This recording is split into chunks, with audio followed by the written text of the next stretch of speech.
पत्ता विचारण्याच्या बहाण्याने परप्रांतीय इस्माला थांबवून मोबाईल चोरून पलायन करणाऱ्या दोघा भामट्यांना अवघ्या अर्धा तासात देवपूर पोलीस स्टेशन व LCBच्या पथकाने तपासाची सूत्रे हलवीत दोघांना गजाआड केले आहे. त्यांच्याकडील चोरीस गेलेला मोबाईल व मोटरसायकल जप्त करत दोघांविरोधात गुन्हा दाखल करण्यात आला आहे. अवघ्या अर्ध्या तासात गुन्हा उघडकीस आणल्याने देवपूर पोलीस स्टेशन व LCBच्या पथकावर कौतुकाचा वर्षाव होत आहे. अक्षय सुरेश चव्हाण वय 25 राहणार दैठणकर नगर वाडी भोकर रोड देवपूर धुळे. दीपक मारुती धनले वय 25 वर्ष राहणार इंदिरानगर गोंदूर रोड देवपूर धुळे असे अटक करण्यात आलेल्या दोघा आरोपींचे नावे असून सदरचे आरोपी रेकॉर्डवरील गुन्हेगार असल्याची माहिती पोलिसांनी दिली आहे. सदरची कारवाई जिल्हा पोलीस अधीक्षक श्रीकांत दिहुरे, अप्पर पोलीस अधीक्षक किशोर काळे, सहाय्यक पोलीस अधीक्षक S ऋषिकेश रेड्डी यांच्या मार्गदर्शनाखाली देवपूर पोलीस स्टेशनचे पोलीस निरीक्षक धनंजय पाटील यांच्या नेतृत्वात पथकाने केले आहे.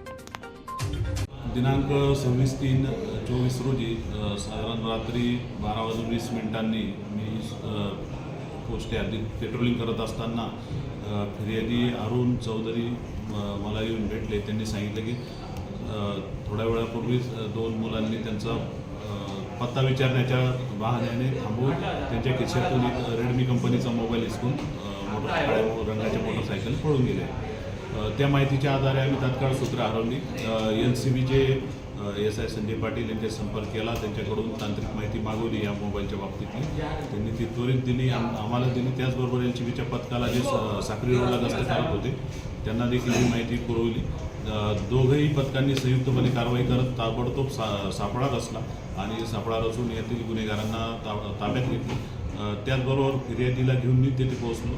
मी गेल्यानंतर फिर्यादीने समक्षच आरोपींना यात ओळखलेले आहे, त्याचा मोबाईलही ओळखलेला आहे आणि यातील दोघंही आरोपी हे सराईत गुन्हेगार आहेत. यापूर्वी त्यांच्यावर या प्रकारचे गुन्हे दाखल आहेत आणि याबाबतीत गुन्हा दाखल करून तपास सुरू केलेला आहे. तपास API पाटील करत आहेत आणि याबाबतीत आम्हाला माननीय SP sir दिवरे sir, additional SP काळे सर आणि DPO SP रेड्डी सर यांचं याबाबतीत मार्गदर्शन लाभलेलं आहे आणि त्वरित कारवाई करून देवपूर पोलीस स्टेशन आणि LCBच्या टीमने हा गुन्हा शोध लावलेला आहे.